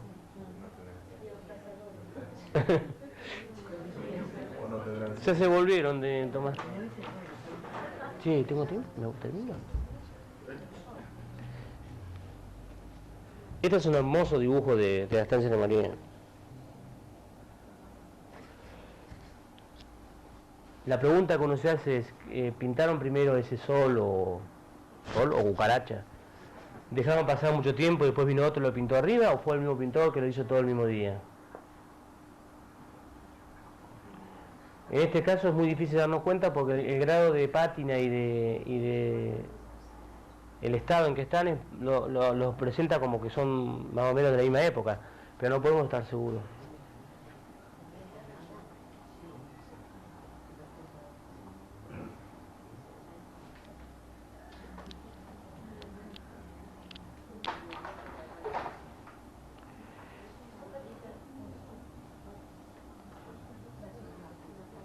Bueno, este rastro, como pasa muchísimas veces, tiene 6 dedos.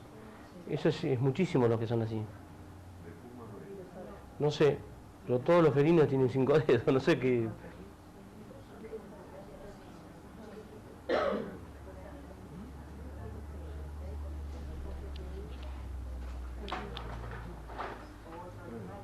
O otro animal. Fíjense como siempre los colores blancos están arriba de los otros, siempre son los más tardíos. Aparentemente porque el blanco fue el último, ¿no? Sí. O también puede ser, yo creo que puede ser porque se conserva menos también, porque es el que tiene más difícil cristalización, pero no sé. Los rojos se conservan mucho.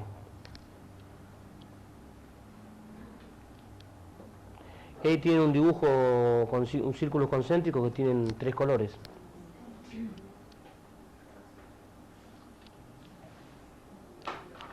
Me parece que se acaban, no queda uno.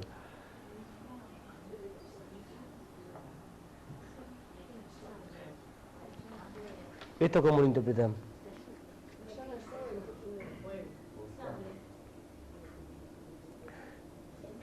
¿Un sol llorando?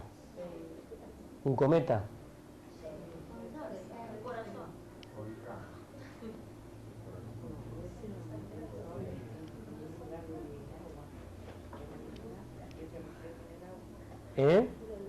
Puede ser el sol como que se refleja en el agua. Puede ser, a la tarde, sí. Pero tiene tonalidades, no son 2 colores nomás.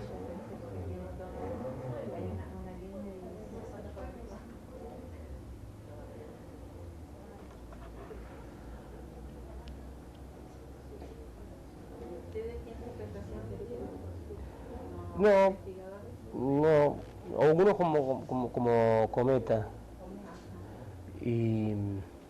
pero no. Lo que pasa es que el tema de adjudicar ese significado, no hay que ir ninguno de los dos extremos, tampoco decir extremo que no sabemos nada, no podemos darle ningún significado ni nada, ni tampoco el otro extremo de que vamos a decir que le podemos saber exactamente para qué era, porque eso sería mentir. Si le decimos esto es esto, tan así no es, pero algo se puede ir sabiendo.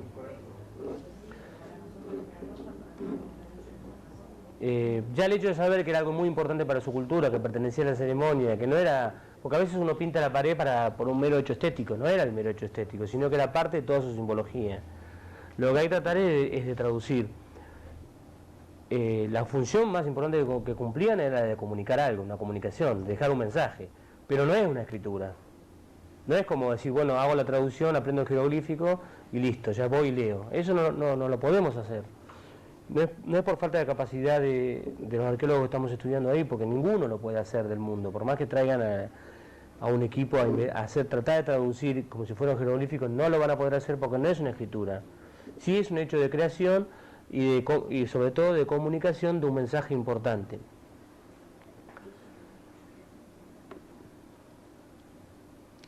Porque si estamos diciendo que son guanacos, también le estamos dando significado. Si no, tendríamos que decir, no, es una cosa con dos patitas. Ya algo estamos diciendo, ¿no es cierto? Si no, no digamos nada. ¿Por qué podemos decir que guanaco sí y este sol no? Por eso. De a poquito se va... Esta es una mano que tiene primero preparada la base de rojo y después la pintaron de negro.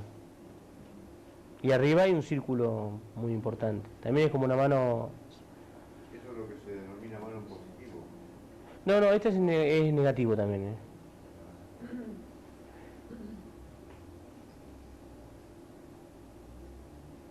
Es negativo con base, con preparación de la base. Me parece que se acabaron. Y este es un dibujo muy lindo que se ve un guanaco corriendo con el lazo.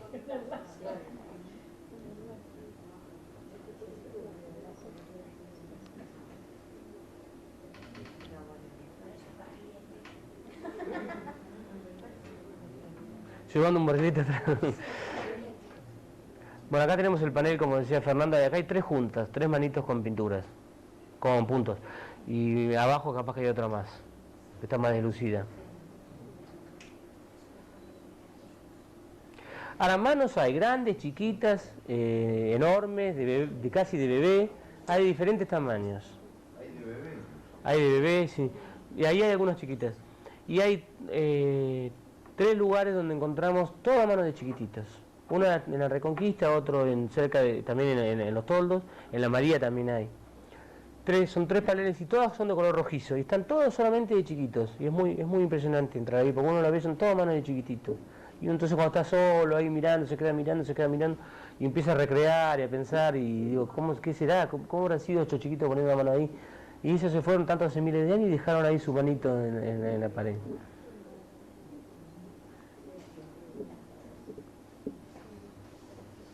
Lo que tenemos que tratar entre todos es de cuidar todo esto. Por un lado porque es patrimonio de todos.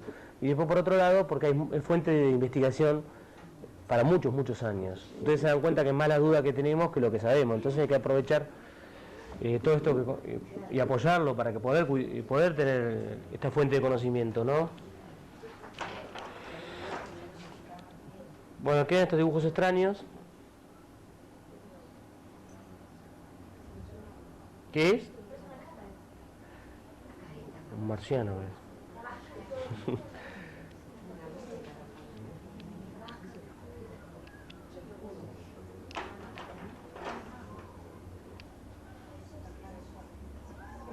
¿Por qué no hay caras?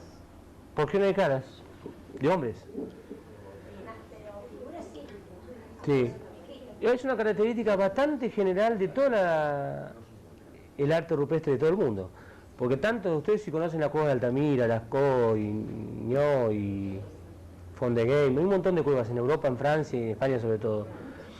Están excelentemente pintados los búfalos, los bisontes quiero decir, o los mamuts, con unos detalles bárbaros. Lo mismo que acá, que están muy bien dibujados, con mucho detalle, las patitas de los guanacos, la colita, todo. Sin embargo, los rostros o los cuerpos humanos están dibujados en forma muy esquemática, muy simple. Unos palitos así, como algunos vimos. Y no se ven caras, no se ven rostros. Entonces es un fenómeno universal. Tampoco en Australia, en ningún lado está muy representado, salvo en forma muy tardía. Hay algunos dibujos en forma muy tardía que tienen 500 años o 1000 años, bueno, eso sí, hay algunos rostros. ¿Qué dice la teoría? Por eso, la teoría que más se sostiene es esa, de que La clásica, ¿no? Es decir, el hombre cuando dibujaba esos animales quería, mediante la imagen, tenía un control sobre la naturaleza, porque a ellos les interesaba tener un control de la naturaleza, de que siempre haya caza, de que haya fertilidad. Entonces dibujaban cualquier animal que sea lo más realista posible. Y no se dibujaban a sí mismos o a otro hombre, porque sería una forma de dar la oportunidad a algún enemigo o algo, algún chamán contrario, a que pueda hacer uso de esa imagen para poseerlo al mismo. Esa es la teoría más aceptada, es decir, no se pintan los hombres para no dar la oportunidad a ninguna fuerza extraña que se apodere de tu imagen. Por eso el caso, lo más realista de todos son los negativos de manos, porque los negativos de manos es una réplica exacta de cada una de las manos de cada uno de ellos, pero no es el rostro. No sé si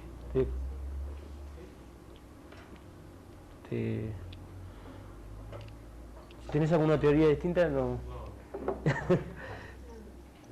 A ver. Como puede ser también el hecho de que se manifiestan animales y manos y no está la existencia de un rostro. Claro. Puede ser de que el hombre de esa época le daba más importancia a la naturaleza, a su supervivencia, para plasmar, porque el guanaco significaba todo. Sí. Desde la alimentación hasta la piel, que servía de vestimenta. Sí. Entonces a mí me parece que era como elevar el significado de su supervivencia en plasmar los animales, por ejemplo. Puede ser. O el hombre era tan parte de la naturaleza que no necesitaba dibujarse. Consideraba todo eso superior a él mismo. Claro. Como incluso hasta la actualidad, por ahí si se sigue rastreando las tribus actuales que quedan, sigue siendo Exacto. la naturaleza algo más superior que ellos mismos. ¿Por qué no podría ser antes lo mismo? Sí, ¿por qué no? Bueno, pero complementa un poco a la otra, la que dije antes, ¿no? Es tan, más o menos. ¿Qué, les parece bien? ¿Tienen alguna otra teoría?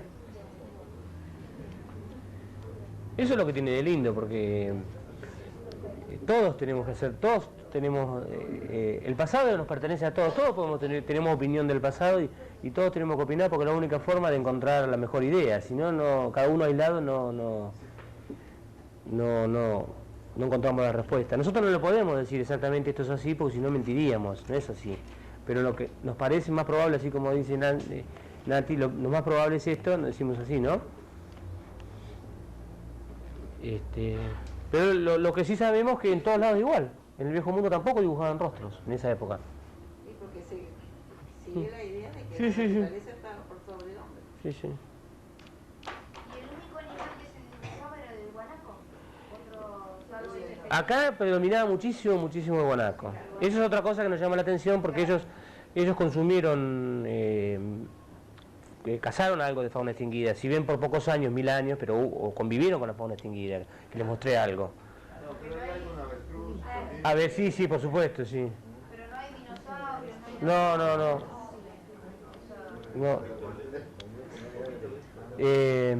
Lo que hay, no tengo diapositivas, pero hay en el Seibo un felino extinguido, no sé si alguno lo visitó, pero no tengo fotos, tengo fotos pero no tengo diapositivas. Y bueno, ese es probablemente un representante de la fauna extinguida. ¿El felino de los lunares? Sí, es un felino como si fuera en forma general al que vimos recién ahora, pero más grande, con lunares negros y borde rojo, y con la cruz bien marcada, que probablemente sería un jaguar que ahora está extinguido acá. Bueno, ahora se acabó.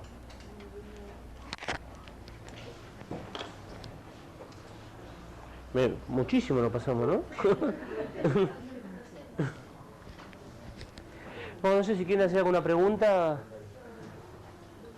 Pobre, se está cansada.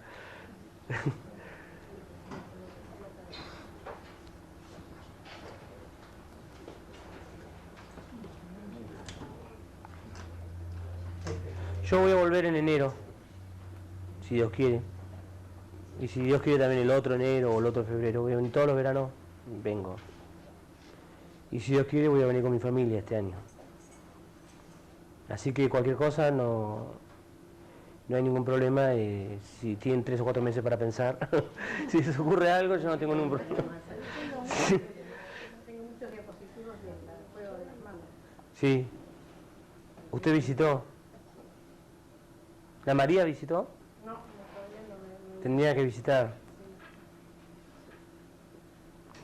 Bueno, yo tengo una colección de flechas ubicadas sobre superficie. Ahí el arquitecto Kobe conoce el campo, ahí la zona. Y así que si la quiere ver, bueno, ahora no la tengo acá, la tengo en el campo, pero más o menos ¿Y dónde es? 200 flechas. ¿Y dónde es el campo? En Río Chico, la ruta Piedra Buena. No sé si conoce la zona. Sí. Pero otra oportunidad, sí. Sí. ¿Cómo no? Ah, si la trae, bueno, sí. Sí, porque las tengo en el campo. Bueno, ¿cómo no? Todas juntadas en superficie. Sí. No hay cuevas, no hay nada, todo plano. Sí. Yo lo importante es que cuidemos todo eso. Supongo que a usted le gusta juntar flechas, bueno, si encontró algo, por lo menos marque bien de dónde lo encontró. No por allá, qué sé yo, uno no. Sí, me acuerdo, atrás de la laguna, pero no. Ahí los lugares Hacer bien serían que eran como que hubieran sido campamentos. Claro. De carne, materiales, era todo ahí. Porque si destruimos información que nos puede servir para ir aprendiendo. Claro. Lo que pasa es que yo me juntaba porque no sabía que eso era cuando Claro. era chica, qué sé yo, no tenía mucha Porque son lindas en sí, por sí mismas, son lindas, son hermosas, tienen valor por sí mismo. Pero aparte de ese valor, tienen el valor que a través de ellas podemos... No, que a través de esos restos podemos aprender de la vida del pasado. O sea, que tiene un doble valor.